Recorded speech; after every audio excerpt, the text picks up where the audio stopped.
அஸ்ஸலாமு அலைக்கும். Hi friends, எப்படி நல்லா இருக்கீங்களா? குவைத்தில் நிகழ்ந்த 2 வெளிநாட்டவர்களின் சோக சம்பவங்கள், அதிர்ச்சியான தகவல் வெளியாகியுள்ளது. அந்த நியூஸ் பார்க்க போகிறோம். அடுத்து போலி விசா ஏஜென்ட்டுகளை கைது செய்த த ரெசிடென்சி அஃபேர்ஸ் டிபார்ட்மெண்ட் குவைத்திக்கு வலைவீச்சு. அந்த நியூஸ் பார்க்க போகிறோம். அடுத்து குவைத் துணை பிரதமரின் அதிரடி நடவடிக்கை. அடுத்து கேம்கா மெடிக்கலில் நடக்கும் கொள்ளை சம்பவம். இப்படி பல முக்கியமான தகவல் இந்த வீடியோவில் இருக்குது. வீடியோ ஃபுல்லாக பாருங்கள். உங்கள் நண்பர்கள் அனைவருக்கும் கட்டாயமாக இந்த வீடியோ ஷேர் செய்யுங்க.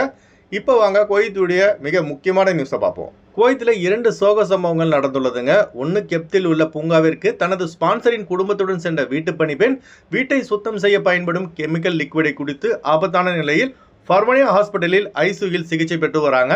இன்னொரு சம்பவம் பார்த்தீங்கன்னா சால்மி ஏரியாவில் நிகழ்ந்துள்ளது. ஒரு பங்களாதேஷ் நாட்டை சேர்ந்த தொழிலாளி மர்மமான முறையில் மரணித்துள்ளார். இவர் மரணத்துக்கான காரணத்தை கண்டறிய அவரது உடல் பார்த்தீங்கன்னா தடயவியல் துறைக்கு அனுப்பப்பட்டுள்ளது. இன்னாலில்லாஹி வ இன்னா இலைஹி ராஜிஊன்.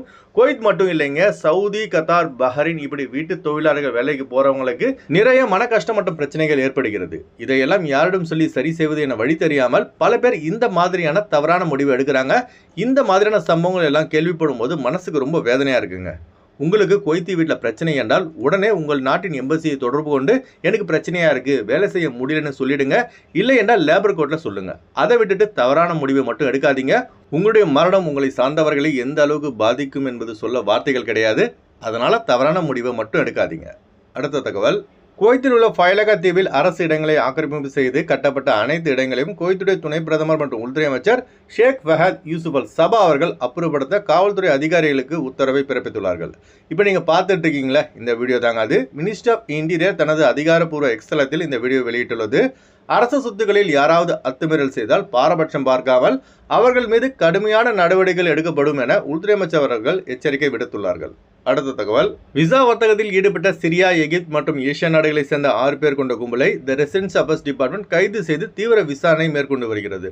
முதற்கட்ட விசாரணையில் வெளிநாட்டவர்களிடமிருந்து லஞ்சம் பெற்றுக்கொண்டு அவர்களுடைய இக்காமாவை, அதாவது விசாவை மாற்றுவது மற்றும் அவர்களுக்கு வாஸ்தா வைத்து டிரைவிங் லைசன்ஸ் எடுத்துக் கொடுப்பது போன்ற செயல்களில் ஈடுபட்ட காரணத்தால் கைது செய்யப்பட்டுள்ளதாக த ரெசிடென்சி அஃபேர்ஸ் டிபார்ட்மெண்ட் தெரிவித்துள்ளது. மேலும் இவர்களுக்கு எந்த அரபி இக்காமா டிரான்ஸ்ஃபர் செய்வதற்கும் டிரைவிங் லைசன்ஸ் எடுத்துக் கொடுப்பதற்கும் உதவி செய்கிறானோ அவனையும் பிடிக்க தீவிர நடவடிக்கை எடுக்கப்பட்டு வருவதாக த மினிஸ்டர் ஆஃப் இன்டீரியர் தெரிவித்துள்ளது.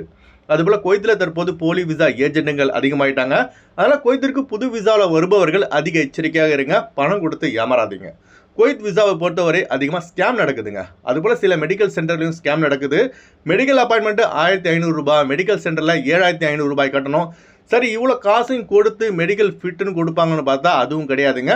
10 பேர் மெடிக்கல் சென்டருக்கு போனால் 2 பேருக்கு மட்டும்தான் மெடிக்கல் ஃபிட்டுன்னு வருது. பாக்கி 8 பேருக்கு அன்ஃபிட் தான் போட்டு தராங்க. இதற்கெல்லாம் எப்போ தான் ஒரு விடிவு காலம் பிறகுன்னு தெரியலைங்க. அடுத்து வாங்க ஃப்ளைட்டுடைய அப்டேட் பார்ப்போம். குறைந்த கட்டணத்தில் விமான டிக்கெட் எடுக்க விரும்புபவர்கள் ஸ்க்ரீனில் தெரிகிற ஜியா டிராவல்ஸ் நம்பரை கான்டாக்ட் பண்ணிவிட்டு குறைந்த கட்டணத்தில் விமான டிக்கெட் எடுத்துக்கொள்ளலாம். அதுபோல பிசிசி, மெடிக்கல், ஸ்டாம்பிங், அட்டஸ்டேஷன் இந்த ப்ராசஸும் செய்து தரப்படுகிறது. சென்னை டு குவைத் 30,500 ரூபாய்க்கு இண்டிகோ ஏர்லைன்ஸில் ஃப்ளைட் எடுக்கலாம். குவைத் டு சென்னை 20 குவைத் தினாருக்கு சலாம் ஏர்வேஸில் ஃப்ளைட் எடுக்கலாம். திருச்சி டு குவைத் 31,800 ரூபாய்க்கு இண்டிகோ ஏர்லைன்ஸில் ஃப்ளைட் எடுக்கலாம். குவைத் டு திருச்சி 33 குவைத் தினாருக்கு ஏர் இந்தியா எக்ஸ்பிரஸில் ஃப்ளைட் எடுக்கலாம். மும்பை டு குவைத் 23,500 ரூபாய்க்கு ஏர் இந்தியா எக்ஸ்பிரஸில் ஃப்ளைட் எடுக்கலாம். குவைத் டு மும்பை 22 குவைத் தினாருக்கு ஆகாஷ் ஏர்லைன்ஸில் ஃப்ளைட் எடுக்கலாம். கொச்சின் டு குவைத் 19,800 ரூபாய்க்கு ஆகாஷ் ஏர்லைன்ஸில் ஃப்ளைட் எடுக்கலாம். குவைத் டு கொச்சின் 19 குவைத் தினாருக்கு ஏர் இந்தியா எக்ஸ்பிரஸில் ஃப்ளைட் எடுக்கலாம். திருவனந்தபுரம் டு குவைத் 24,500 ரூபாய்க்கு எத்திஹாத் ஏர்லைன்ஸில் ஃப்ளைட் எடுக்கலாம். குவைத் டு திருவனந்தபுரம் 32 குவைத் தினாருக்கு இண்டிகோ ஏர்லைன்ஸில் ஃப்ளைட் எடுக்கலாம். கொழும்பு டு குவைத் 90 குவைத் தினாருக்கு ஏர் அரேபியாவில் ஃப்ளைட் எடுக்கலாம். குவைத் டு கொழும்பு 35 குவைத் தினாருக்கு இண்டிகோ ஏர்லைன்ஸில் ஃப்ளைட் எடுக்கலாம். அடுத்து வாங்க குவைத்துடைய தினார் ரேட் பார்ப்போம். ஒரு தினார் குவைத் இந்தியாவின் மதிப்பு 274 ரூபாயாக உள்ளது. ஒரு தினார் குவைத் இலங்கையின் மதிப்பு $973 ரூபாய் 70 பைசாவாக உள்ளது. இப்போ நான் சொன்னது குவைத்துடைய அல்முலா ரேட்டுங்க. அடுத்து குவைத்துடைய கோல்டு ரேட் பார்ப்போம். 1 கிராம் 24 கேரட் தங்கத்தின் விலை 24 தினார் 876 ஃபில்ஸாக உள்ளது. 1 கிராம் 22 கேரட் தங்கத்தின் விலை 22 தினார் 811 ஃபில்ஸாக உள்ளது.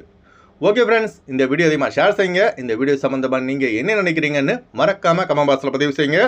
எப்போதும் இணைந்திருப்போம். உங்களின் ஒருவன் ஜியாவுதீன். அஸ்ஸலாமு அலைக்கும்.